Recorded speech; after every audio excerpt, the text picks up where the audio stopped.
Hello friends, welcome to this video. मेरा नाम है सक्षम शर्मा और आज इस वीडियो में हम हिस्ट्री का एक बहुत ही इम्पॉर्टेंट टॉपिक डिस्कस करने वाले हैं, जो है राउंड टेबल कॉन्फ्रेंसेस।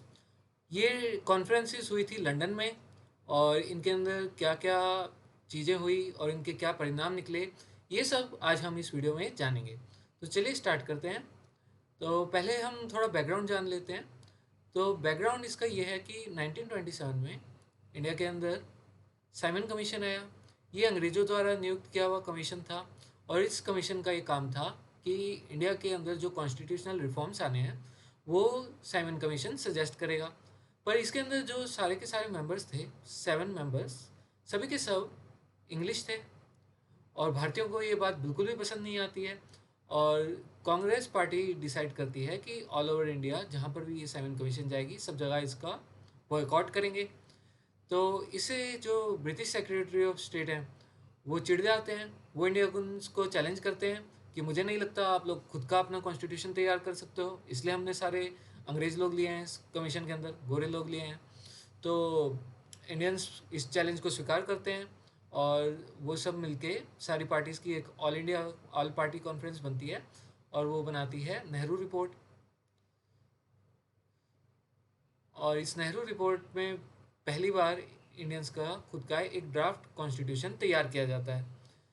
अब इस समय इस साइमन कमीशन के बॉयकॉट के समय ही इंडिया के अंदर फ्रीडम मूवमेंट पूरी जोर शोर पे हो चुका होता है। गांधी जी की लीडरशिप के अंदर यहाँ पर एक के बाद एक अलग अलग आंदोलन चल रहे होते हैं और ब्रिटिश जनता के अंदर भी एक सर्टेन सेक्शन होता है जो कि इंडियंस के कॉज की तरफ सिंपथाइज होने लग जाता है इन सब गतिविधियों के कारण। तो इसी बीच मोहम्मद अली जिन्ना लॉर्ड इरविन को सजेस्ट करते हैं कि क्यों ना एक काम करें कि एक टेबल पर बैठ के दोनों पार्टीज बात करते हैं कि आप अपने रिप्रेजेंटेटिव्स लाओ और इंडिया के लोग अपने रिप्रेजेंटेटिव्स लाएंगे और फिर बीच में सलाह मशवरा करके कुछ डिसीजन लेते हैं। तो उसी के बाद ये राउंड टेबल कॉन्फ्रेंस करने का डिसीजन लिया जाता है जिसमें पहली बार इंडियंस और ब्रिटिश एक इक्वल की तरह मिल रहे होते हैं। तो पहली कॉन्फ्रेंस शुरू की जाती है नवंबर 12 1930 को। और इस फर्स्ट राउंड टेबल के अंदर कौन कौन पार्टिसिपेट कर रहा था? 58 पॉलिटिकल लीडर्स थे ब्रिटिश इंडिया के अंदर से, 16 डेलीगेट्स थे प्रिंसली स्टेट्स से, 16 डेलीगेट थे ब्रिटिश पॉलिटिकल पार्टीज से। लेकिन जो सबसे मेन पार्टी थी इंडिया की, इंडियन नेशनल कांग्रेस, वो इस राउंड टेबल कॉन्फ्रेंस को बायकॉट कर रही थी। क्यों? क्योंकि उस समय कांग्रेस ने इंडिया में सिविल डिसोबीडियंस मूवमेंट चलाया हुआ था और इस सिविल डिसोबीडियंस मूवमेंट के through Congress full independence demand कर रही थी। तो जब वो पूरे देश के अंदर एक आंदोलन चला रही है जिसमें वो किसी भी तरीके से ब्रिटिशर्स के साथ कोऑपरेट नहीं कर रही है, तो वो यहाँ पर राउंड टेबल कॉन्फ्रेंस में आके कैसे ब्रिटिशर्स से बात कर सकती है? और बाकी भी ढेर सारे रिप्रेजेंटेटिव्स थे यहाँ पर आप देख सकते हैं। इनमें से किसी को आपको याद करने की कोई ज़रूरत नहीं है, तो ये सब नॉन एसेंशियल है। तो यहाँ पर और भी मांगे थी। बी आर अम्बेडकर अनटचेबल्स के लिए सेपरेट इलेक्टोरेट डिमांड कर रहे थे और तेज बहादुर सप्रू जो हैं वो एक ऑल इंडिया फेडरेशन की डिमांड करते हैं, एक लूजली बेस्ड कोalition जिसमें सारे जितने भी स्टेट्स हैं मिलके एक इंडिया के वो ऑल इंडिया फेडरेशन बनाए। इसमें मुस्लिम लीग भी इसके साथ थी और प्रिंसली स्टेट इसका साथ देने को तैयार थे जब तक उनको इंटरनल सॉवरेनिटी मिले, मतलब अपनी जगहें वो खुद चला सकें। तो बेसिकली इस कॉन्फ्रेंस में सबको अपनी अपनी पड़ी थी। जो पार्टी पूरे देश के लिए लड़ रही थी वो तो थी नहीं यहाँ। तो क्या इस कॉन्फ्रेंस का कोई नतीजा निकला? नहीं। इसका कोई नतीजा कैसे निकल सकता है जब एक जो मेन पार्टी जिसके पीछे पूरा देश खड़ा है वो ही इस कॉन्फ्रेंस को अटेंड नहीं करेगी? तो इस कॉन्फ्रेंस के अंदर किसी भी डिसीजन को कैसे माना जाएगा? तो इसके बाद ब्रिटिश गवर्नमेंट को भी समझ में आ गया कि जब तक कांग्रेस पार्टी को नहीं बुलाते तब तक ऐसी राउंड टेबल कॉन्फ्रेंस करने का कोई फ़ायदा नहीं है। तो ये फेल रहा जो फर्स्ट राउंड टेबल कॉन्फ्रेंस था। फिर आते हैं सेकेंड राउंड टेबल कॉन्फ्रेंस पे। सेकेंड राउंड टेबल कॉन्फ्रेंस में के आने तक क्या था कि सिविल डिसोबीडियंस मूवमेंट हो चुका था और जो फर्स्ट फेज था सिविल डिसोबीडियंस मूवमेंट का वो बहुत ही सक्सेसफुल रहा और ब्रिटिशर्स के ऊपर दबाव पड़ा कि वो किसी ना किसी तरीके से इंडियन नेशनल कांग्रेस को राउंड टेबल कॉन्फ्रेंस पे लेके आए। तो गांधी जी को जेल से रिलीज़ कर दिया गया। यहाँ पे आप गांधी जी को देख सकते हैं। और गांधी जी और इरविन, लॉर्ड इरविन के बीच में एक पैक्ट होता है, जिसके बिना पर कांग्रेस ये एग्री करती है कि वो इस राउंड टेबल कॉन्फ्रेंस को अटेंड करेगी, और बदले में ब्रिटिश सरकार जो है नमक पे से टैक्स हटा देती है, और जितने भी पॉलिटिकल प्रिजनर्स लिए थे उनको रिलीज़ कर देती है।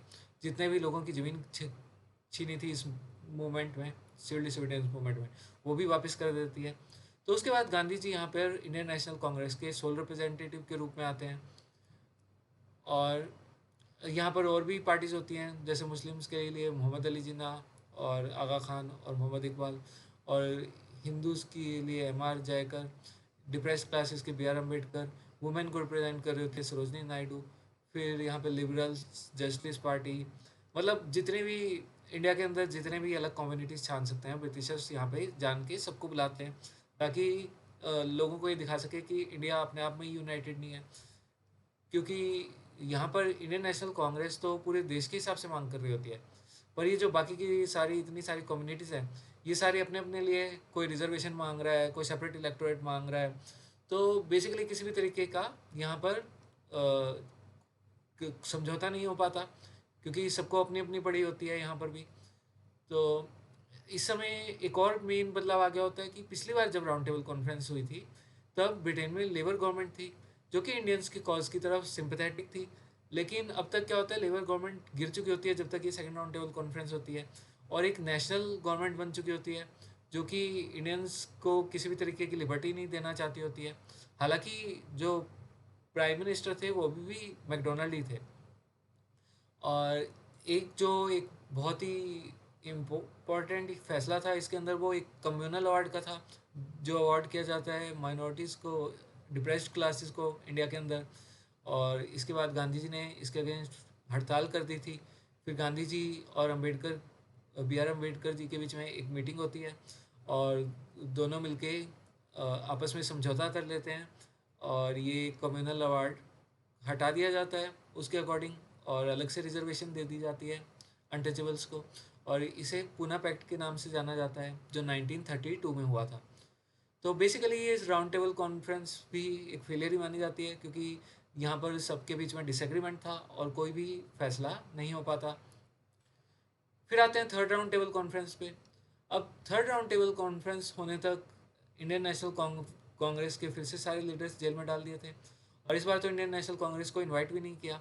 जैसे कि मैंने बताया कि अब जो गवर्नमेंट थी ब्रिटेन में, वो इंडियंस को किसी भी तरह के कंसेशंस नहीं देना चाहती थी, और इसमें बहुत ही कम, सबसे कम डेलीगेट्स थे इस कॉन्फ्रेंस के अंदर, थर्ड कॉन्फ्रेंस के अंदर, और यहाँ पर भी कोई मेन फैसला नहीं किया जाता। तो ये भी एक फेलियर थी कॉन्फ्रेंस, थर्ड राउंड टेबल भी। तो अब इन सब का आउटकम क्या होता है?